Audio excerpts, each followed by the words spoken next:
오늘 하나님이 우리에게 주신 말씀은 사도행전 20장 22절부터 24절까지의 말씀입니다. 벌써 이제 56번째 시간인데요. 우리 함께 세 구절의 말씀 함께 봉독하도록 하겠습니다. 보라, 이제 나는 성령에 매여 예루살렘으로 가는데 거기서 무슨 일을 당하는지 알지 못하노나 오직 성령이 각 성에서 내게 증언하여 결박과 환난이 나를 기다린다 하시나 내가 달려갈 길과 주 예수께 받은 사명 곧 하나님의 은혜의 복음을 증언하는 일을 마치려 하면은 나의 생명조차 조금도 귀한 것으로 여기지 아니하노라 하니라. 아멘. 네, 오늘은 바울의 고별 설교라는 제목으로 말씀을 나누도록 하겠습니다. 지난 시간에는 바울이 드로아라는 도시에서 열띤 강론을 하던 중에 이 유드고 청년이 졸다가 떨어져서 죽었어요. 이 죽음으로 인해서 이 육적인 죽음과 영적인 죽음의 의미에 대해서 말씀을 드렸죠. 오늘은 바울이 굉장히 많이 이동을 하게 됩니다. 한번 훌쭉 훑어보면 맨 처음에 드로아를 떠나서 아소라는 곳으로 이동하고 아소에서 미둘레네로 이동하고 또 기오와 사모에 들르고 마지막으로 오늘 본문에 나오는 밀레도에 도착을 하게 됩니다. 꽤 많은 도시들을 지금 지나게 되는데요. 그럼 바울은 이곳을 지금 다 지나서 결국 어디를 향해 달려가고자 하는 것일까? 바울의 최종 목적지는요, 예루살렘이었습니다. 예루살렘. 바울은 이전에 에베소에 머물렀을 때, 에베소라는 곳은 어떻게 보면 바울이 굉장히 오랜 시간, 한 3년 정도 머물렀다라고 이야기하거든요. 굉장히 많은 시간 머물러서 많은 사역들을 했습니다. 두란노선 기억하십니까? 두란노선. 두란노가 책방 이름이 아니라 사람 이름이라고 제가 말씀드렸죠. 그곳에서 마술사들이 사도 바울이 하는 모든 것을 막 흉내내고 따라했어요. 그러면서 자기들도 그러면 너가 할 수 있는데 나도 해보자. 그러면서 예수의 이름으로 막 악귀를 쫓아냈죠. 근데 악귀가 진짜 그 사람 몸에서 나와서 쫓아낸 게 아니라 오히려 마술사들을 덮쳤죠. 그래서 마술사들이 막 주랭랑치고, 그리고 지금까지 그들이 평생 자신들이 어떻게 보면 보물과 같은 그 마술책, 마법책을 다 갖다 불살라 태웠던 그런 사건을 여러분 기억하실 겁니다. 그리고 그 사건 이후에 바울이 이렇게 결단을 하게 돼요. 19장 21절에 바울의 결단입니다. 이 일이 있은 후에 바울이 마게도냐와 아가야를 거쳐 예루살렘에 가기로 작정하여 이르되 내가 거기 갔다가 후에 로마도 보아야 하리라 하고. 아멘. 이게 바울의 지금 결단인 거예요. 그러니까 지금 귀신 들린 자들 막 그 악기들 마술사들을 쫓아낸 뒤에 결단한 거죠. 이 일이 있은 후에 어떻게 결단합니까? 지금 마게도냐 유럽이죠. 그리고 아가야를 거쳐서 이제 예루살렘으로 이제 내가 가야겠다. 하나님 마음을 주신 거예요. 그리고 나서 또 어디를 가고자 합니까? 로마도 가요. 로마. 저도 가봤잖아요. 로마 또. 또 가본 사람만 웃을 수 있는, 우리 함께 가기를 원합니다. 자, 그래서 바울은 에베소에서 참 오랜 시간 머문다는 거예요. 한 3년 정도 머문 거예요. 다양한 사람들과 논쟁을 펼치죠. 뭐 성경에 기록되어 있는 곳은 사실 일부겠죠. 얼마나 많은 일들이 그 안에서 펼쳐졌겠습니까? 그러면서 아데미 신전도 여러분 기억하십니까? 고대 7대 불가사의가 있었던 곳도 또 이 에베소였다는 거예요. 그러나 에베소의 사역은요, 실패가 아니었다는 겁니다. 실패가 굉장히 성공적인 선교였습니다. 자, 19절 20절의 말씀에 이렇게 기록되어 있기 때문입니다. 같이 읽겠습니다. 이와 같이 주의 말씀이 힘이 있어 흥왕하여 세력을 얻으리라. 아멘. 어떻게 보면 에베소에서 이전보다도 더 극심한 박해와 고통, 그리고 그 반대 세력들이 있었지만 그 안에서 어떻게 해요? 말씀에 힘이 있어서 흥왕했다는 거예요. 아멘이십니까? 그렇게 바울은 말씀에 힘을 얻어서 또 하나의 결단을 내렸던 것이죠. 그리고 그 다음으로 발길을 그래서 옮기고자 했던 것이 예루살렘입니다. 힘을 얻어서 가려고 했던 곳이 예루살렘과 로마였다는 거예요. 자, 오늘 이제 등장하는 도시는요, 밀레도입니다. 밀레도. 이곳은 이제 바울이 그렇게 가고자 했던 예루살렘에 가기 바로 직전에 항구 도시인데요. 이곳에서 왜 이곳이 중요하냐? 에베소에서, 이 밀레도에서 에베소의 장로들을 초청하고 마지막으로 바울이 고별 설교를 그들에게 전합니다. 그렇기 때문에 이 밀레도가 참 의미 있는 도시로 그렇게 전해지고 있어요. 밀레도는요, 심지어 에베소에서 48km 정도가 떨어진 곳이었습니다. 근데 그냥 이때 배를 타고 항구 도시니까요. 바로 예루살렘으로 쭉 가면 돼요. 그런데 가지 않고 사람들을 에베소에 보내서 에베소 장로들을 다 불러오게 합니다. 다 이쪽으로 오라. 그러니까 이 당시 지금 장로들은 목회 지도자급들인 거예요. 에베소의 지도자급들을 다 이야기하는 겁니다. 17절의 말씀이죠. 함께 읽겠습니다. 바울이 밀레도에서 사람을 에베소에 보내어 교회 장로들을 청하니. 아멘. 자, 바울이 예루살렘으로 가기 직전에 에베소 장로들을 지금 청하고 있죠.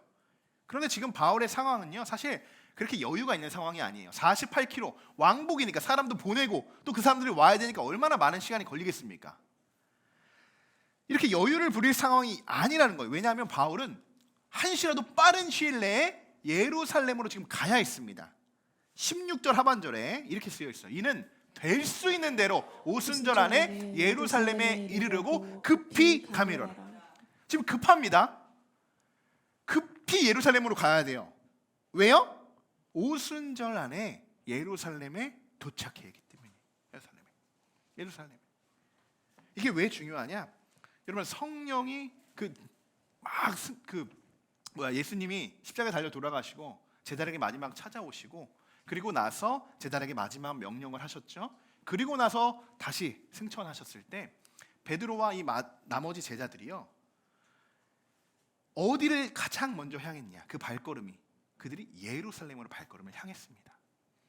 왜? 오순절이 있겼기 때문이에요. 오순절이. 이게 뭐 유대 법적으로는 오순절 날은 뭐 멀리 여행을 하거나 뭐 크게 멀리 이동을 하지 않습니다.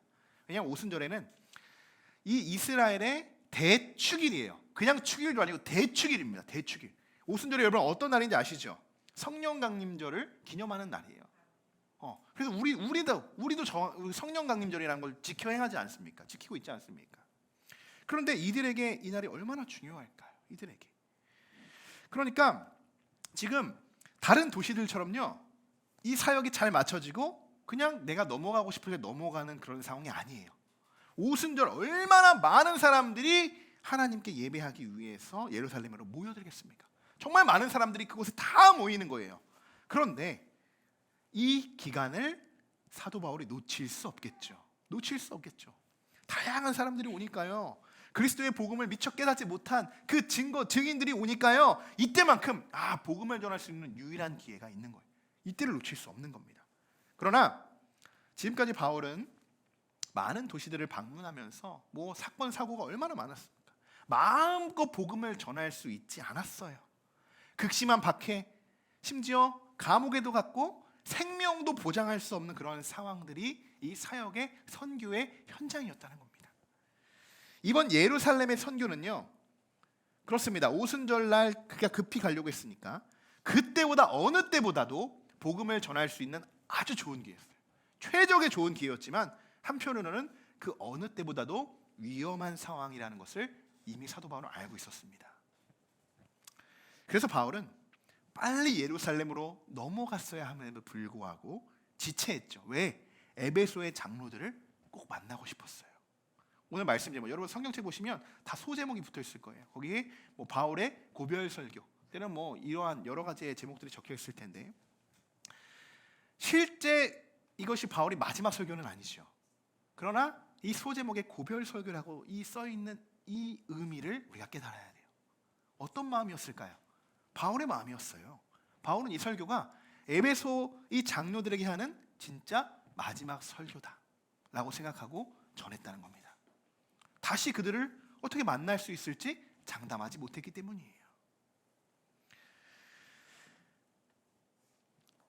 그 내용들이 적혀 있는 말씀이 오늘 말씀의 본문이라는 겁니다.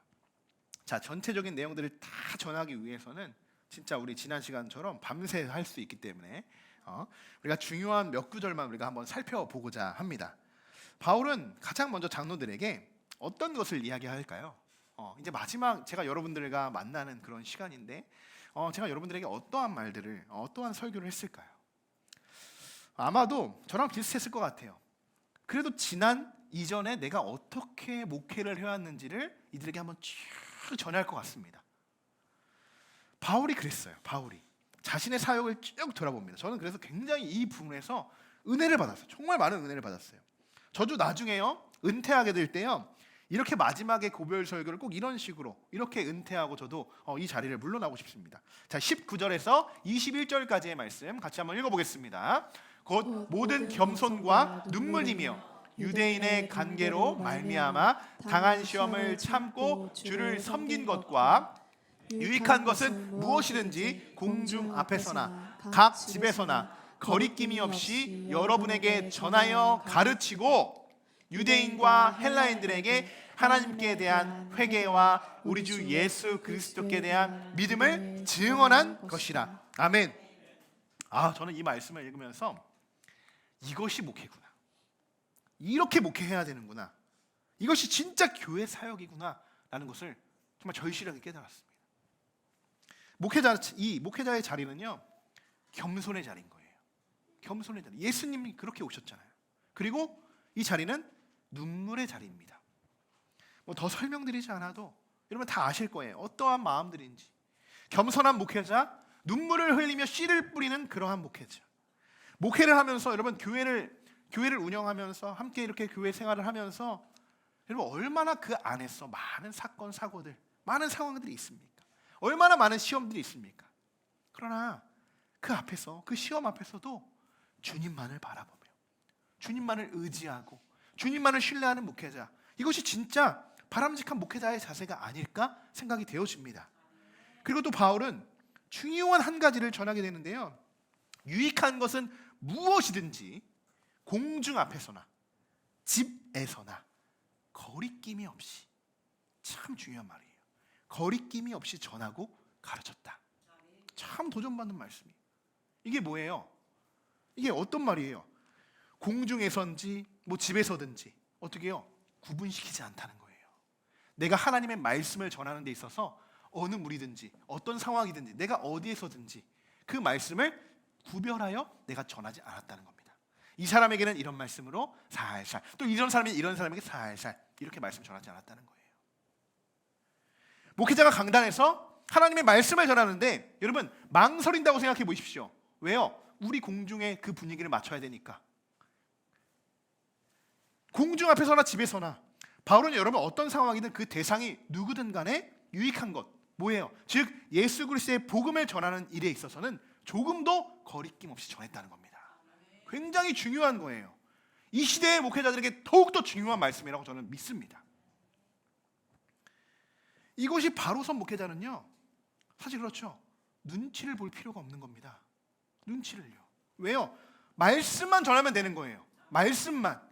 그 사람을 설득하거나 그 사람의 비율을 맞추기 위해서 설교하는 것이 아니라 그냥 이 자리에서는 그 유익한 건 우리에게 진리의 말씀, 그것만 전하면 되는 겁니다. 그 사람이 누구든, 뭐 그 사람이 대통령이 앉아있든 뭐 국회의원이 앉아있든 전혀 상관이 없다는 거예요.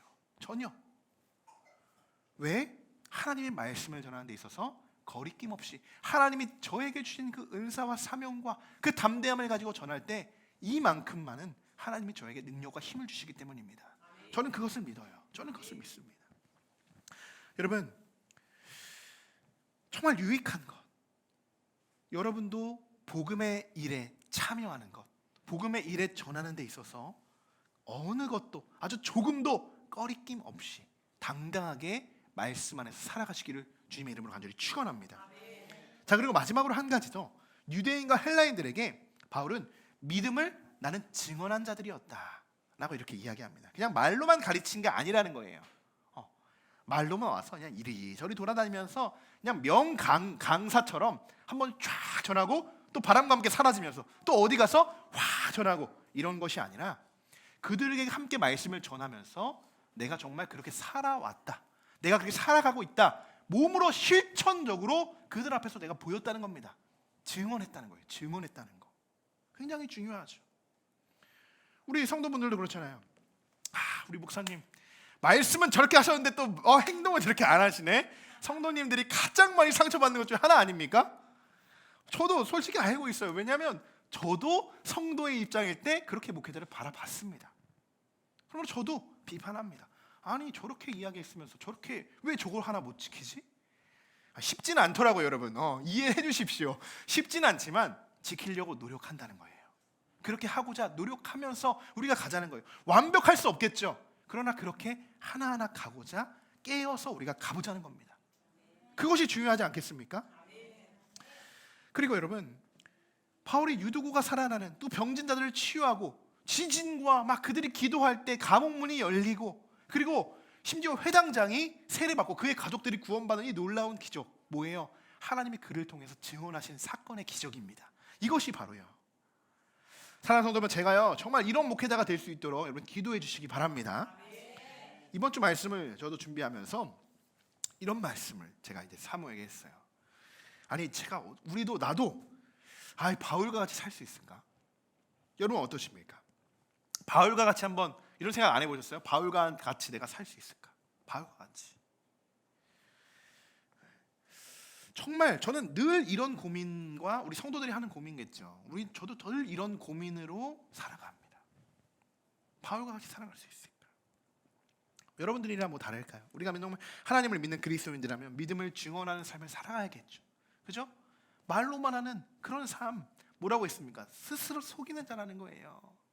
거짓되었다는 거예요. 하나님의 기적과 이적들을 나를 통해, 우리를 통해, 또 우리 교회를 통해요, 분명히 그 역사가 나타나야 된다고 좀 믿습니다. 하나님이 살아계신다면요, 그러면 우리 안에, 우리가 하나님이 살아계시고 우리가 하나님만을 전적으로 의지하고 하나님의 말씀에 우리 금요일 날도 순종하고 믿고 따르는 겁니다. 행함으로 따르는 거예요. 그럼 하나님이 역사하시는 거예요. 너무나도 간단한 진리죠. 그런데 우리를 통해 역사하지 않으신다. 누가 잘못됐을까요? 하나님이 잘못됐을까요? 그럴 리 없겠죠. 우리가 잘못된 거예요. 그러면서 하나님 탓하지 마십시오. 하나님 막 큰 그림을 이렇게 그렸는데 하나님 그렇게 역사하지 않는다. 하나님께 잘못된 것이 아니라 우리가 잘못 구하고 잘못 찾고 잘못 두드리고 있기 때문이라는 겁니다. 그럼 이제 우리 차례들이에요. 우리 차례, 여러분의 차례예요. 바울이 에베소의 장로들을 왜 청해서 이런 말들을 전했을까요? 내가 이렇게 사역했습니다. 내가 이렇게 살았습니다. 왜 이렇게 했을까요? 지금까지 내가 이렇게 교회를 세우고 예수 그리스도를 전하고 복음을 전했으니 이제 에베소의 장로님들, 여러분들이 그 역할들을 감당하셔야 되는 것입니다. 이렇게 바울이 지금 이야기하고 있는 겁니다. 마치 그렇죠, 예수님이 공생의 기간 동안 많은 무리들 그 말씀을 전하면서 많은 지역들을 거쳐가면서 늘 천국에 대한 비밀을 알려주시고 어떻게 살아가야 하는지를 늘 알려주셨죠. 바울이 오늘 그렇게 돌아다니며 많은 도시들을 돌아다니며 지금 전하고 있다는 겁니다.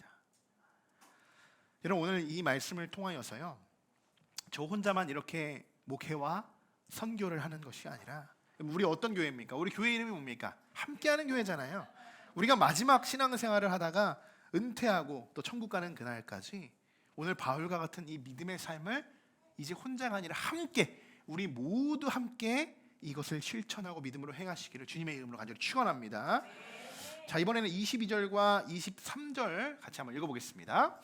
보라, 이제 나는 성령에 매여 예루살렘으로 가는데 거기서 무슨 일을 당하는지 알지 못하노라. 오직 성령이 각 성에서 내게 증언하여 결박과 환난이 나를 기다린다.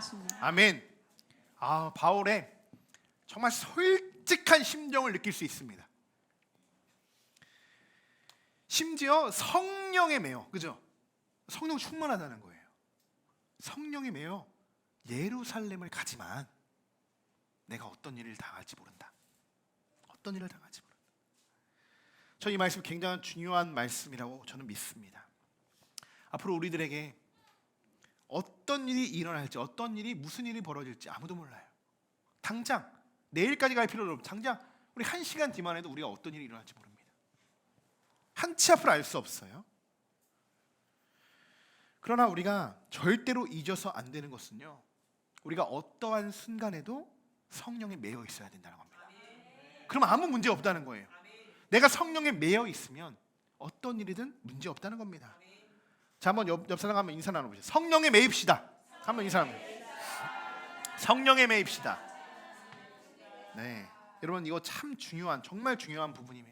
성령에 우리들이 매여 있으면요, 보이지 않는 우리들의 앞날이요 두렵지 않다는 겁니다. 얼마나 인간적으로 생각하면 두렵습니까? 예루살렘에서요 얼마나 그 유대인들이 그 자리를 잡고 있어요, 그죠? 거기 심지어 유대인들끼리도 그 율법을 잘못 지키면요, 제가 말씀드렸죠, 바로 재판관에게 끌려가는 그 정도의 지금 율법이 강력한 예루살렘, 어떻게 보면 율법 중심에 바울이 들어가는 거예요. 그 다음에 어디 간다고? 로마.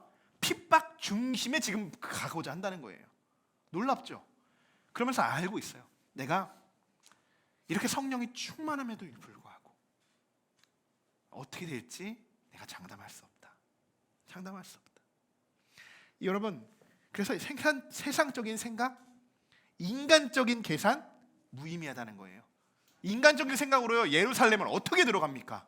거기 들어가서 진짜 잘못 예수 그리스도의 복음을 전하면요, 끌려가는 것이 아니라 바로 사형당할 수도 있는 거예요. 정말 처참하게 탐수형 바로 당할 수도 있는 겁니다. 모르는 거예요.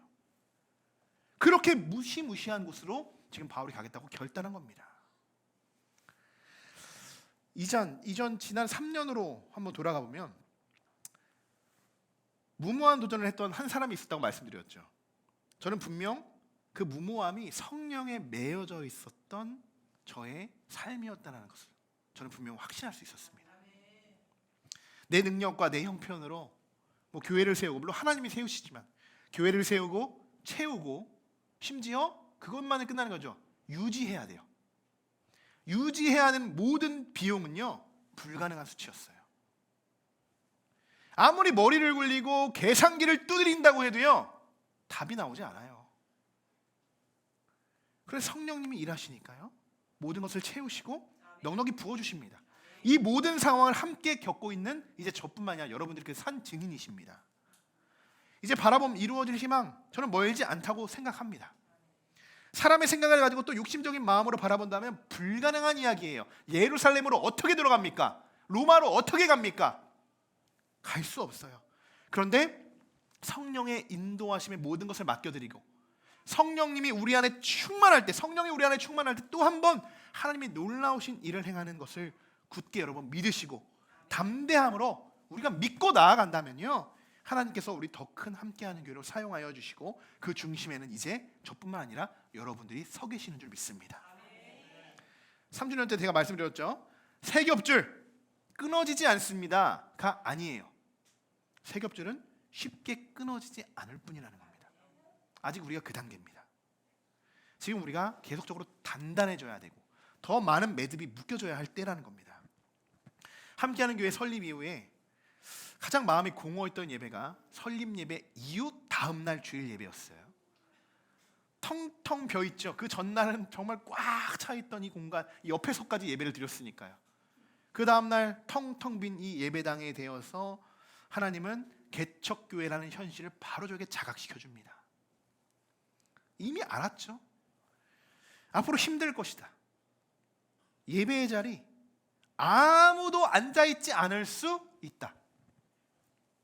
당연히 쉽지 않을 것이다 생각했겠죠. 근데 처음에는 정말 그랬습니다. 하나님이 그렇게 하셨습니다. 수요 예배도 드리면서 거의 정말 제가 김혜일 권사님이랑 몇 개월 같이 예배드리고 또 우리 그 당시 전사님이랑 또 몇 주 같이 예배드리고 거의 한 6개월 넘게 혼자 이 자리에서 예배를 드렸어요. 혼자 예배드리면 어떤 느낌 나시는지 아세요? 딸랑하는 소리 뭔지 아시죠? 문 여는 소리 있으면 제가 깜짝 놀래요. 제가 누가 온 건가 아닌가? 어느 날은 뭐 비가 막 수룩 내립니다. 아무도 없으니까요. 예배가 11시인데 뭐 50분 뭐 55분까지 누가 없으니까 밖에 나가서만 이제 배회하는 거예요. 하나님 여기 누가 오시지 않을까요? 근데 엘리베이터에서 정말 놀랍게도 우리 전지사님과 유지사님이 내리셨어요. 누굴 보내주시더라고요. 와, 마중 나가니까 또 마중물처럼 불러주시더라고요. 너무 감사하죠. 그렇게 예배를 드렸던 시기가 불과 멀지 않아요. 그뿐만이 아니죠. 일주일 내내 제가 이전에는 그랬습니다. 제가 교회에 아침에 오면 늘 이 자리에서, 이 바닥에서 혼자 무릎 꿇고 매일같이 기도를 하루를 시작합니다. 요즘에 그렇지 못한 것에 반성을 하는데 그런데 하나님이 어땠을까요? 저는 그렇게 생각해요. 그랬던 저의 성실과 겸손, 그리고 오늘 말씀처럼 이 눈물, 그리고 시험과 어려움 가운데, 얼마나 어려워요, 그죠? 코로나 가운데. 그런데 그런 속에서도 제가 너가 어떻게 하냐라고 저를 지켜보셨던 것 같아요. 그렇죠. 여러분 안 보이는 곳에서 더 범죄하기 쉬운 거 아시죠? 더 풀어지기 쉬운 거 아시죠? 혼자 이것 모든 것들을 다 하는 것에 있어서 뭐 혼자가 아니었으면 저는 그렇게 생각해요. 늘 정말 천군 천사들이 이곳에 뭐 꽉 차 있다고 저는 믿고 함께 예배를 드렸으니까요. 그렇지만 하나님께서 그 모습을 지켜보셨던 것 같아요. 그래서 그런 모습을 보시면서 하나님이 어떻게 하셨을까? 이제 천사들을 육신의 천사들로 하나님이 여러분들에게 성령의 마음을 보내주셔서 성령의 이끌림에 보내주셔서 여러분에게 있어서 예루살렘과 로마가 되는 함께하는 교회로 하나님이 보내주셨습니다. 여러분들을 지금 예루살렘과 로마에 지금 사실 앉아 계신 거예요. 그 자리가. 이제 저는 앞으로 함께 이렇게 함께 사역을 하면서 오늘 은퇴 고별 설교에 대한 말씀이잖아요.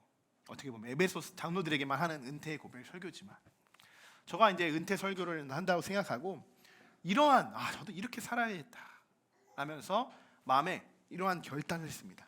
24절.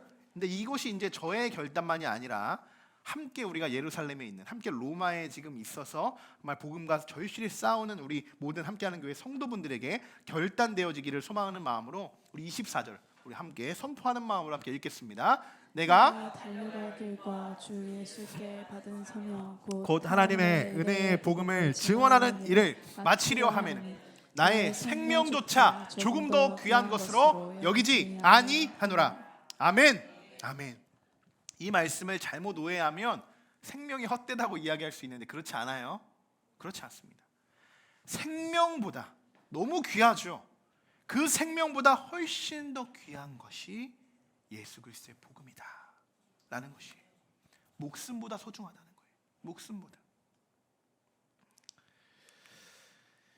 이 말씀은 저도 이제 지난 성지순례를 다녀오면서 묵상했던 말씀 중에 하나였습니다.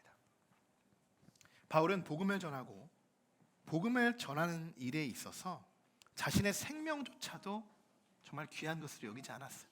복음이 그만큼 중요하다는 것이죠.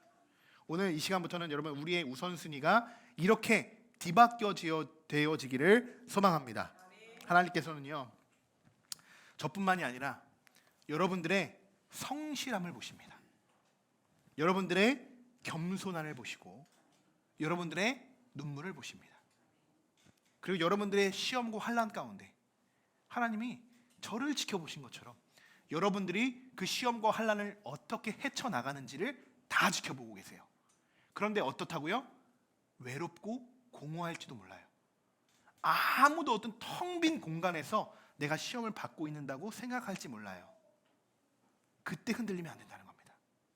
그때 흔들리면 하나님이 저기서 지켜보다가 그래 너 그럴 줄 알았어. 다시 리셋하는 거예요. 그러면서 계속 다람쥐 쳇바퀴 돌듯이 그만큼의 신앙밖에 우리는 성장하지 못하는 겁니다. 더 큰 것을 바라보고 하나님이 더 이루실 큰 역사를 우리가 거기에 참여하고자 할 때 하나님이 지켜보시고 하나님이 우리를 기다려 주실 때 우리가 성장해야 되는 거예요. 그때 우리가 하나님을 감동시켜야 되지 않겠습니까? 하나님 비록 아무도 없을지라도 하나님 앞이 보이지 않을지라도 그곳이 예루살렘일지라도 로마일지라도 그것이 코로나일지라도 하나님 내가 하겠습니다.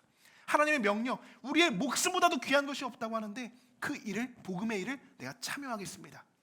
그것을 지켜야 할 때 하나님이 역사하신다는 것입니다. 여러분들도 이번 한 주간 여러분들의 우선순위가 복음으로 최우선시 되기를 소망하고 축복합니다. 내가 아닌 하나님이 최우선시 되는 삶, 복음을 전하고 또 증언하는 데 있어서 그리고 나의 모든 것을 쏘아붙일 수 있는 그 믿음과 담대함 하나님은 우리가 이렇게 살아가기를 원하고 계십니다. 이번 한 주간 정말 성령에 매어서 눈물과 기도로 그리고 믿음으로 그러한 귀한 실천 있는 삶을 살아가시는 모든 성도분들 되시기를 주님의 이름으로 간절히 축원합니다.